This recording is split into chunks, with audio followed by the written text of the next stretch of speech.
এরপরে 6 দাগের প্রশ্নটির ক্ষেত্রে ক স্তম্ভের সঙ্গে খ স্তম্ভের মিল করতে হবে। এই প্রশ্নের উত্তর করার আগে আমরা একটি নোট করে নেব। আমরা কয়েকটি বিপরীতবৃত্তীয় অপেক্ষকের মুখ্য মান সম্বন্ধে জানব। সাইন ইনভার্স এক্স এর মুখ্য মান হবে -π/2 বা তার থেকে বড় এবং π/2 বা তার থেকে ছোট।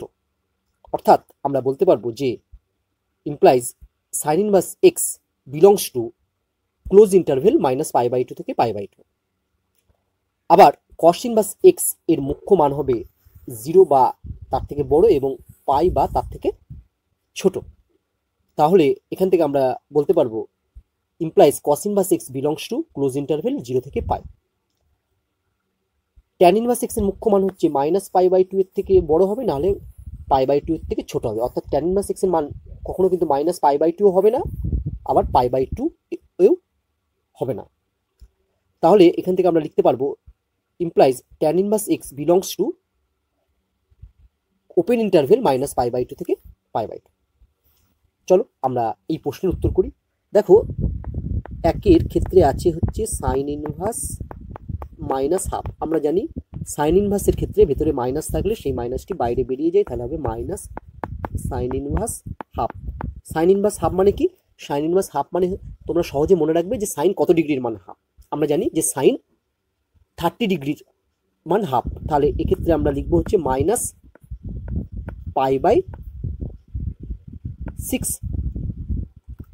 তাহলে সাইন ইনভার্স -হাফের মান হচ্ছে -π/6। তাহলে দেখো, একের অপশনটি সঙ্গে মিলছে হচ্ছে বি। এখানে একটি বিষয় তোমরা মনে রাখবে, আমরা সাইন ইনভার্স -হাফ এর মুখ্য মান পেলাম কত না -π/6, মানে হচ্ছে -30 ডিগ্রি। এবার দেখো, এই -30 ডিগ্রি মানটি সাইন ইনভার্স এক্স এর যে মুখ্য মান কত, -90 ডিগ্রি থেকে +90 ডিগ্রি বা তাদের মধ্যে, দেখো সেটাই আছে। -30 ডিগ্রি মানটি হচ্ছে -90 ডিগ্রি থেকে 90 ডিগ্রির মধ্যে আছে। তাই তোমরা যে কোনো বিপরীতবৃত্তীয় অপেক্ষকের যখন মুখ্য মান নির্ণয় করবে, তখন দেখবে সেই মানটি যেখানে থাকার কথা সেখানে আছে কিনা। এরপর আমরা অঙ্কের সুবিধার জন্য বা অঙ্কটি সহজে করার জন্য আমরা 4 দাগের যেটি আছে সেটি নির্ণয় করব। 4 দাগে আমার আছে হচ্ছে ট্যান ইনভার্স -√3। সাইনের মতোই ট্যান ইনভার্সের ক্ষেত্রেও মাইনাস সাইন থাকলে সেটা বাইরে বেরিয়ে যায়, তাহলে আমরা লিখব equal to minus tan inverse √3 equal to minus. এবার ট্যান ইনভার্স √3 মানে কি? ট্যান ইনভার্স √3 মানে ট্যান কত ডিগ্রির মান √3। আমরা জানি যে ট্যান 60 ডিগ্রির মান √3। তাহলে আমরা ট্যান ইনভার্স √3 বদলে লিখতে পারবো হচ্ছে π/3। তাহলে দেখো, 4-এর টি মিলল আমার এর সঙ্গে। তাহলে এবার যদি দেখি সঠিক অ্যান্সার কোনটি হবে, দেখো, 1-এর হচ্ছে বি আর 4-এর হচ্ছে এ। তাহলে আবার সি এর উত্তরটি সঠিক। এক্ষেত্রে আমরা এই 3-এর দাগের যে অঙ্কটি আছে তারও মান নির্ণয় করব। এটাও খুব ইম্পর্টেন্ট একটি অঙ্ক, অনেক সময় আলাদাভাবে এমসিকিউ এর ক্ষেত্রে দিতে পারে। Cos inverse cos 7π/6। চলো আমরা নেক্সট পেজে আমরা এটা লিখছি। না, কি ছিল অঙ্কটা? Cos inverse cos 7π/6। এবার তোমরা কি করো, পরীক্ষার সময় এখানে করে দাও কসটা অমিট করে 7π/6 করে দাও। এটা কিন্তু ভুল। কেন ভুল? কারণ 7π/6 যদি ক্যালকুলেট করো এর মান হবে দেখবে 210 ডিগ্রি। কিন্তু আমরা জানি কস ইনভার্স এক্স এর মুখ্য মান থাকে 0 থেকে π এর মধ্যে, অর্থাৎ হয় সেটা 0 হবে, নাহলে 180 হবে, নাহলে তাদের মধ্যে থাকবে। কিন্তু দেখো 210টা 180 ডিগ্রির বাইরে বেরিয়ে গেছে, তাই 210 ডিগ্রি মান এক্ষেত্রে কিন্তু হবে না। তার জন্য আমরা কি করব, দেখো, তার জন্য আমরা প্রথমে 7π/6 এই অ্যাঙ্গেলটিকে একটু কমিয়ে ফেলবো। খুব সহজেই কমানো যায়। এর জন্য আমরা লিখব কি, কস ইনভার্স কস, আমার হরে বা ডিনোমিনেটরে ছিল 6। এবার উপরে যে 7π আছে না, 7πটাকে 6-এর গুণিতক দিয়ে লেখার চেষ্টা করব এবং সেটা কাছাকাছি লিখবো 6-এর। তাহলে দেখো 7πকে আমরা লিখতে পারবো 6π + π।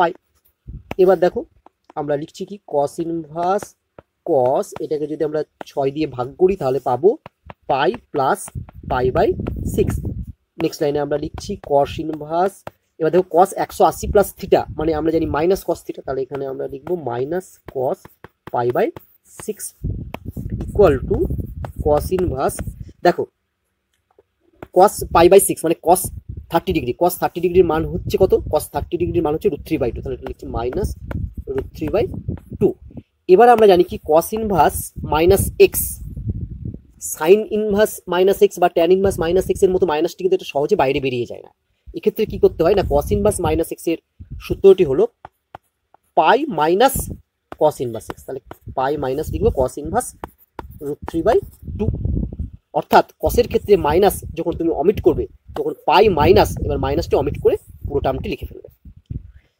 এবার দেখো আমরা লিখতে পারি equal to pi minus cos inverse √3/2 মানে হচ্ছে কস কত ডিগ্রির মান? √3/2। আমরা কি জানি? আমরা জানি কস 30 ডিগ্রির মান √3/2, কস 30 মানে π/6। দেখো পাই মাইনাস π/6, এটা যদি ক্যালকুলেশন করি তাহলে আমরা পাবো 5π/6।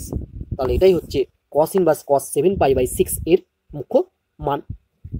দেখো এবার এটা যদি ক্যালকুলেট করো তাহলে এর মান পাবে কত ডিগ্রি? না এর মান পাবে 150 ডিগ্রি, যেটা 0 থেকে পায়ের মধ্যে আছে। তাহলে দেখো 4-এর দাগ, সরি 3-এর দাগের বিকল্পটি কার সাথে মিলছে? 3-এর দাগের বিকল্পটি দেখো সি এর সঙ্গে মিলছে।